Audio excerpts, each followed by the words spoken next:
Olá, no Alerj Debate de hoje vamos falar sobre UPPs, o ataque a policiais e segurança pública.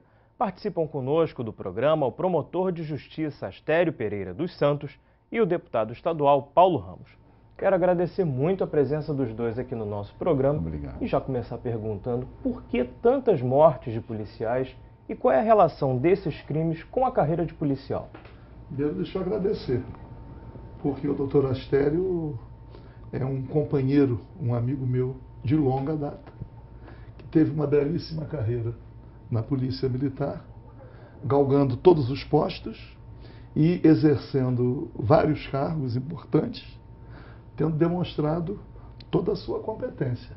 Obrigado. E depois ingressou no Ministério Público, e eu quero dizer que o Ministério Público ganhou muito com a presença do Dr. Astério, que é meu comandante, que eu fiquei com o major e ele saiu coronel. Então eu estou aqui disciplinadamente batendo continência, esperando que ele faça a primeira intervenção em relação à sua pergunta.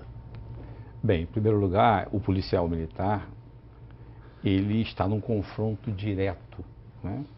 E na situação das UPPs, a situação é muito mais gravosa. Conversava até anteriormente com o deputado Paulo Ramos, porque o policial está inferiorizado em armamento, inferiorizado em instalações, inferiorizado em localização, em detrimento da grande maioria dos marginais que estão ainda convivendo nesses locais onde estão sendo instaladas UPPs.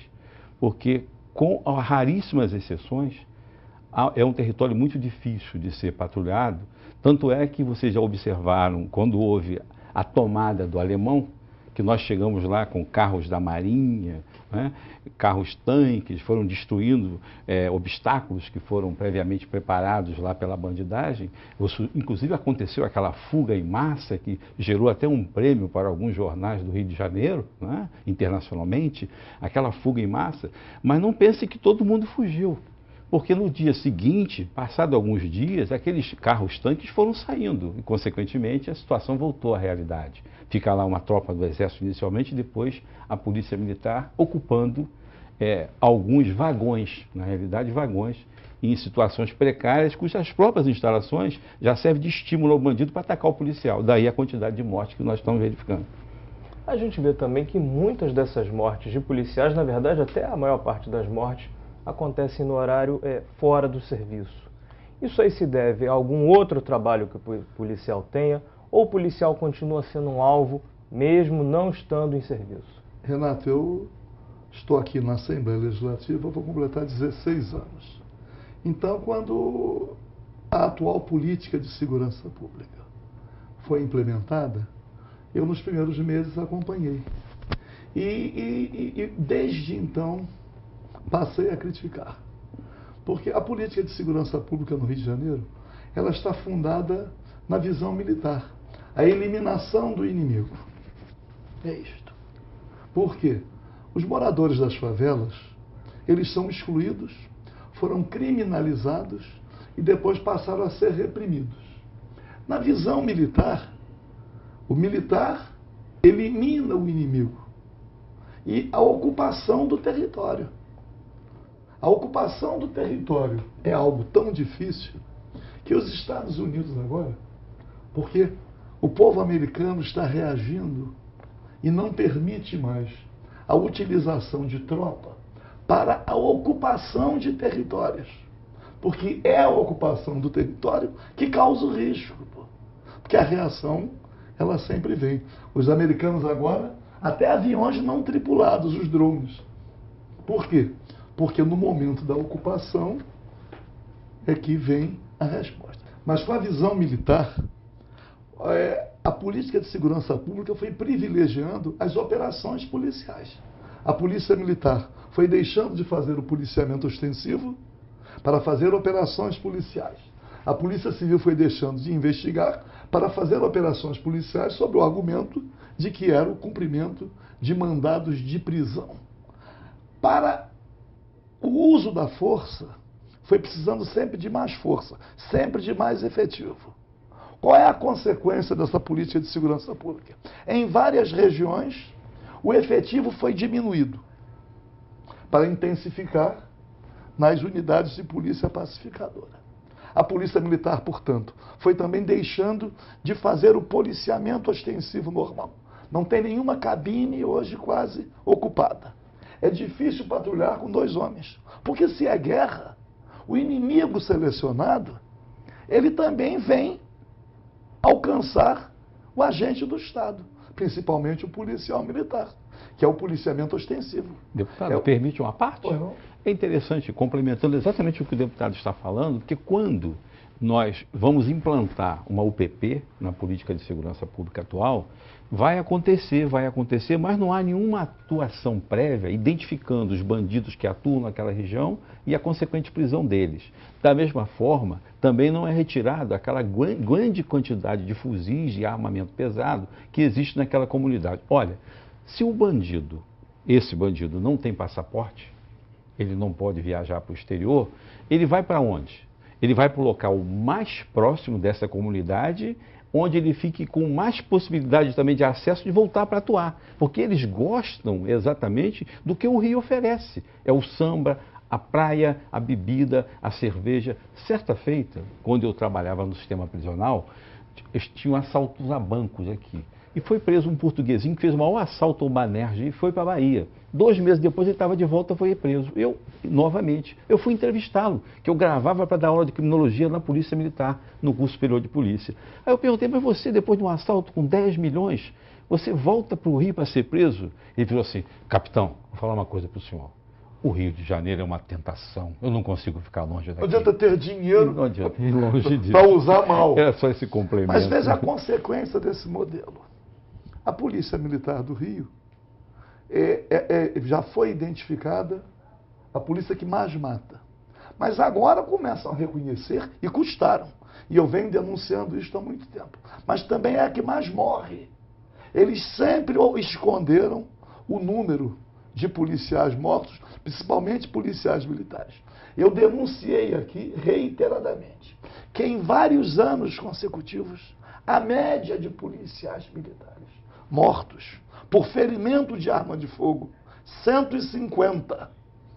Fiz requerimentos de informação, não me informaram. Então é assim, o policial ou mata ou morre, ou fere ou fica ferido, ou fica subjúdice. O efetivo do batalhão prisional vem crescendo muito. E não vem crescendo muito por desvios de conduta envolvendo corrupção.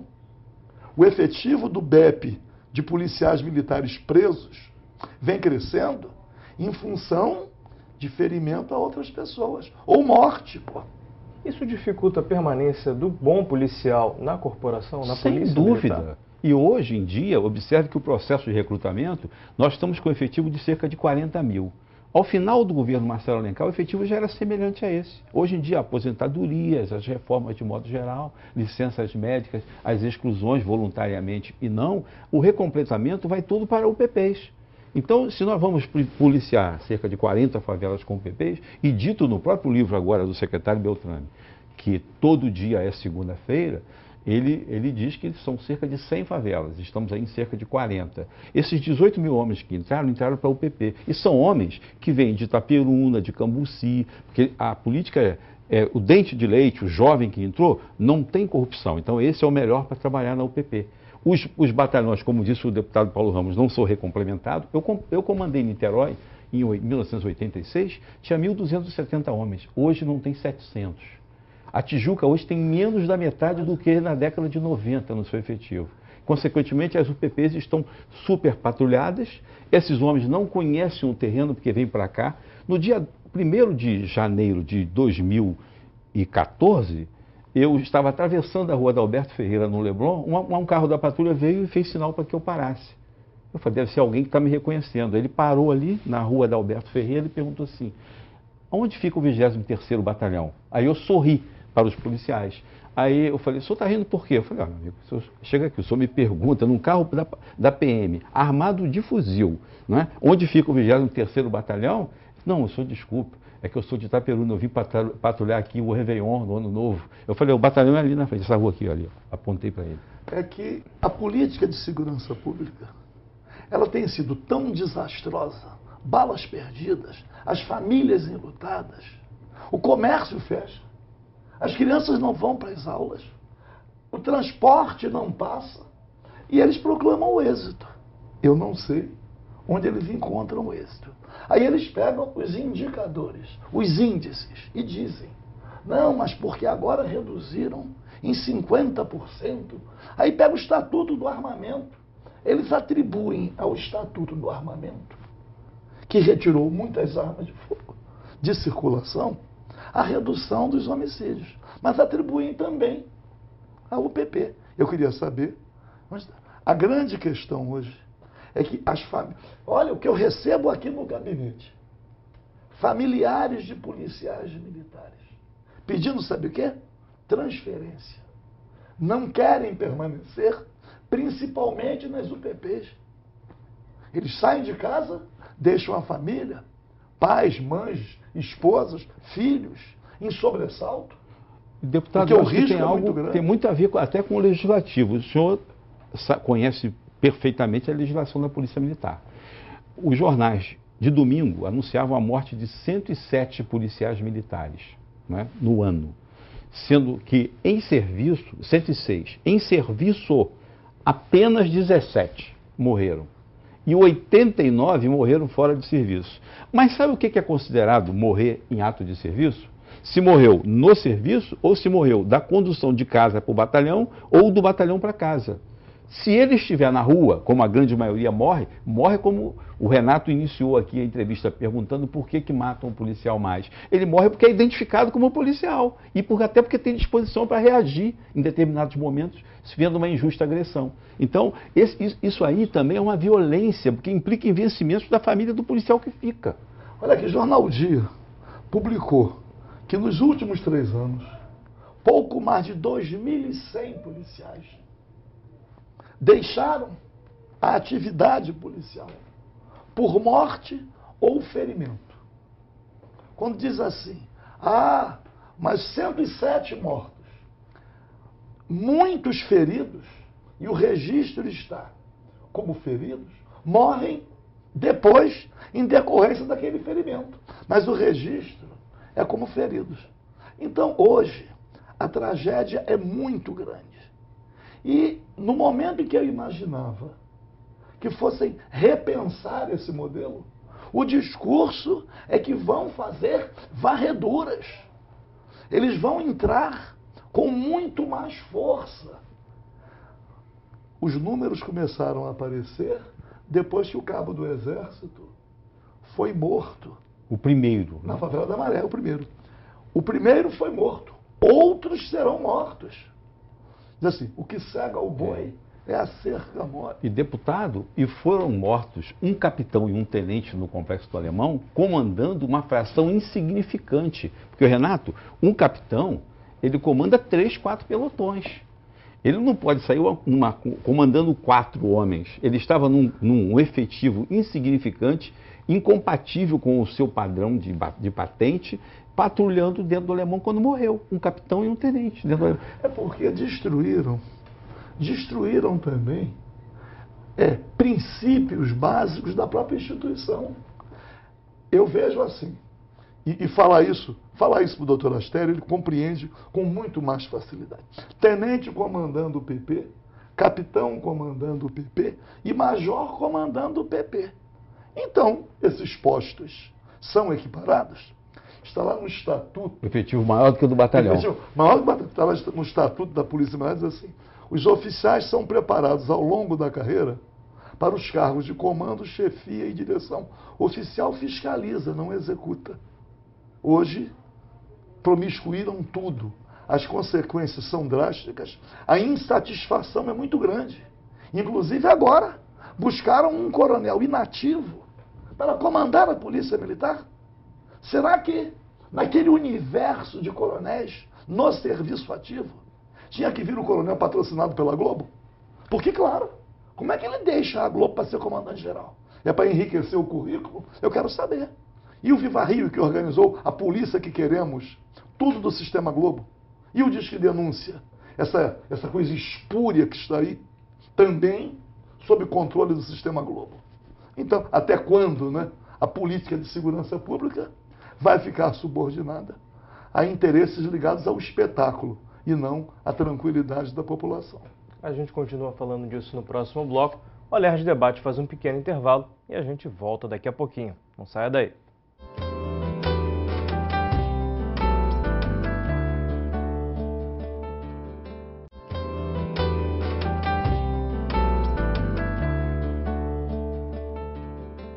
Voltamos com o Alerj Debate falando sobre UPP e segurança pública e a morte de policiais.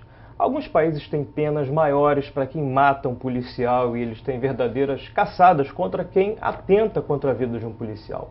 O que vocês pensam sobre essa proposta de aumentar a pena de alguém que pratique um ato contra um policial?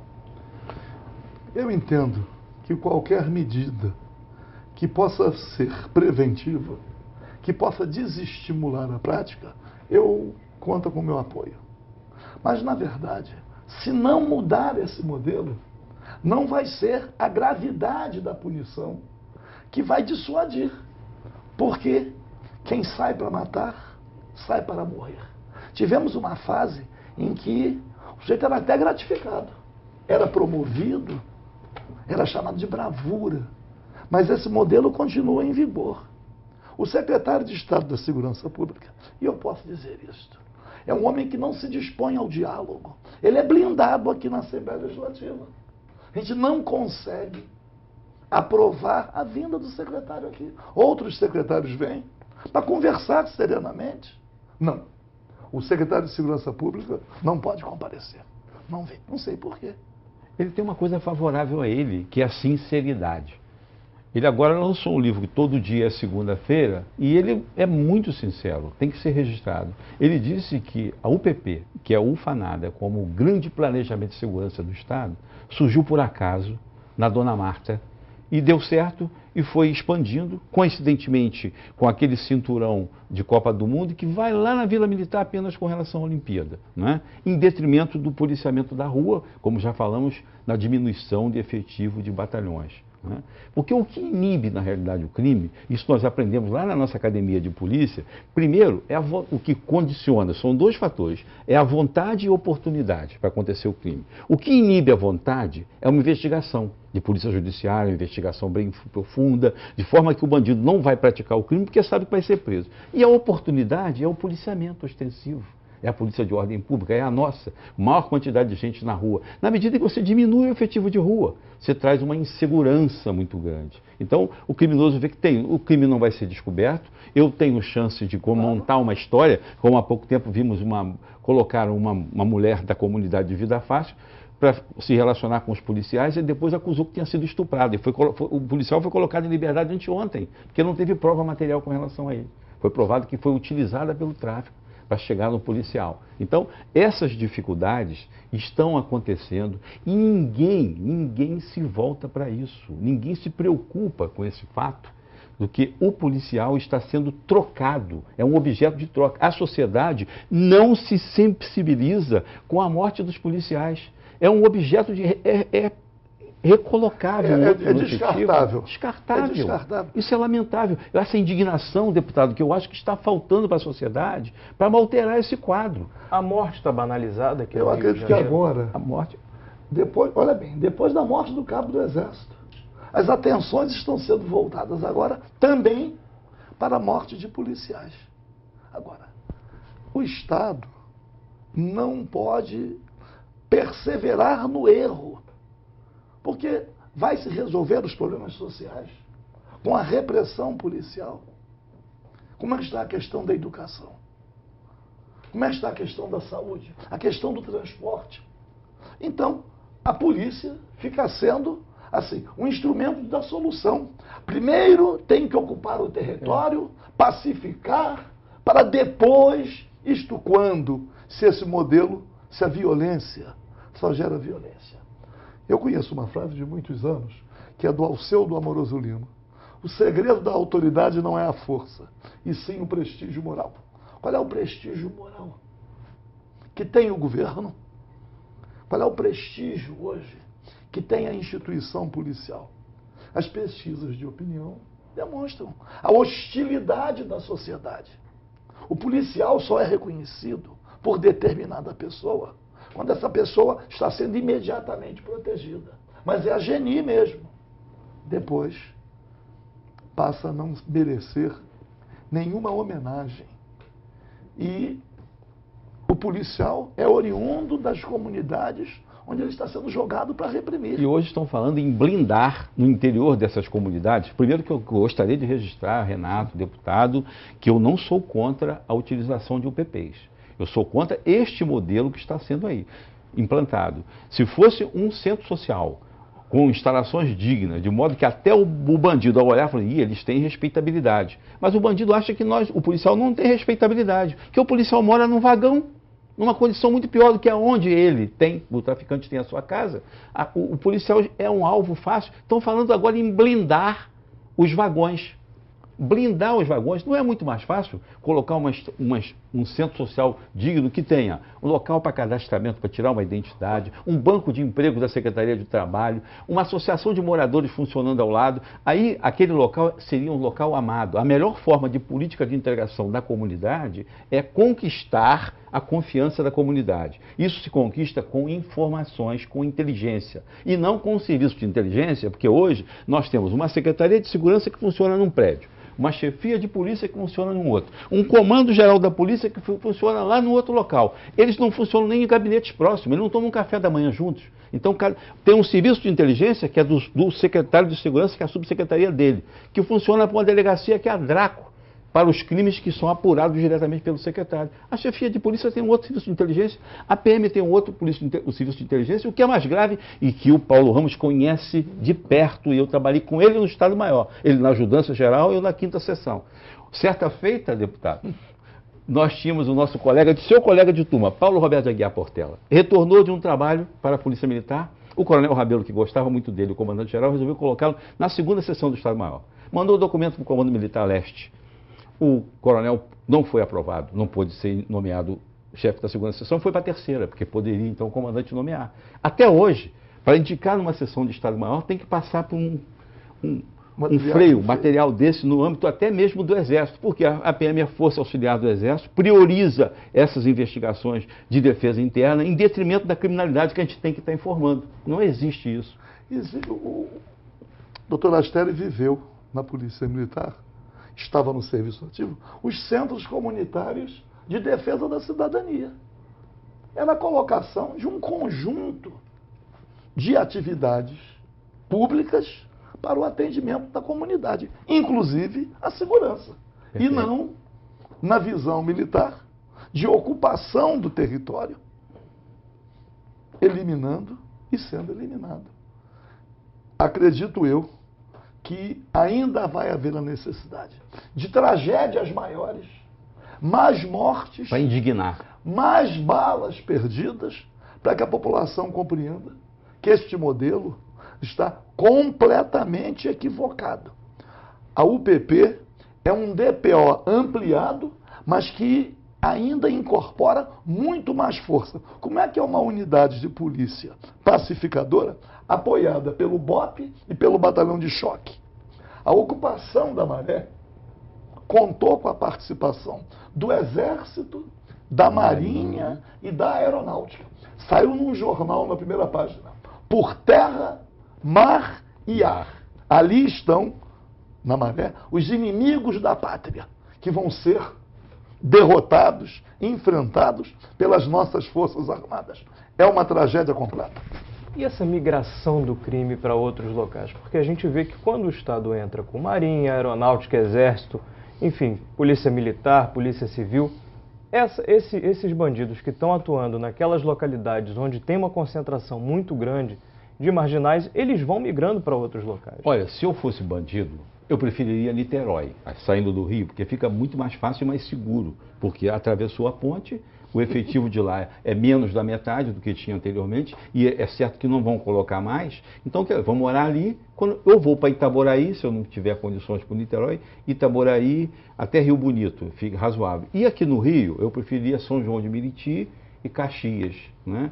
E exatamente são esses municípios que podem avaliar aí o nível de criminalidade, a mancha criminal, como diz, que está sendo criada. E o que é triste, Renato, que nós temos instrumentos de segurança pública que poderiam ser utilizados. O Instituto de Segurança Pública é um grande instrumental. Por quê? Ele avalia, né, o local do crime, onde ele acontece, os dias de maior incidência, que tipo de crime está acontecendo mais e onde está ocorrendo. Sabe como é que era há uns 20 anos atrás?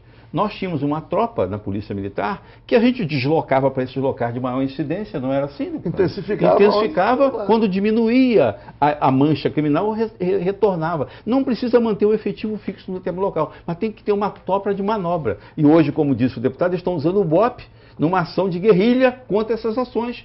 E outra coisa, essas ações são de improviso, de afogadilho, para enganar que está tendo uma resposta, quando há uma indignação grande. Vamos dar a resposta. Nós vamos continuar na luta, mas não é efetivo. A situação é tão grave que nós temos na Polícia Militar vários oficiais dos últimos postos que não estão classificados em nenhuma unidade. Não estão trabalhando. Estão na chamada letra. Ali humilhados até, porque chega ao final da carreira imaginando que acumulou experiência, acumulou conhecimento e que agora vai exercer exatamente aquilo para o qual foi preparado. E aí fica assim, se o comandante-geral é mais novo, ele não se sente bem comandando os mais antigos. Ele entende que ele não tem autoridade suficiente sobre os mais antigos. Aí tem que arrumar um mecanismo, ou coloca na letra, ou coloca na inatividade. O retarda a posse. O retarda a posse. E o prejuízo grande para quem?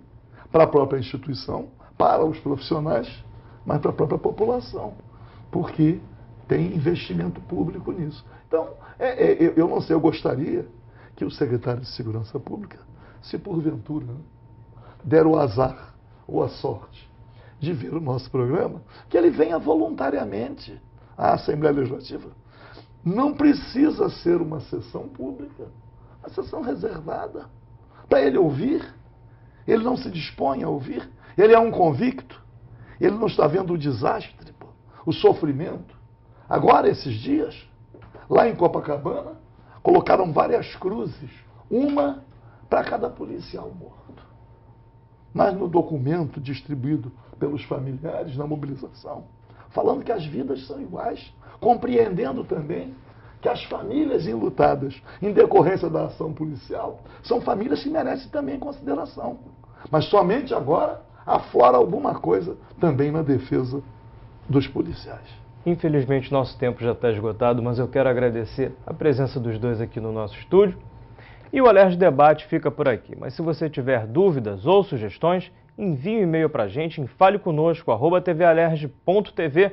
E para rever esse programa, você já sabe, é só acessar www.tvalerj.tv.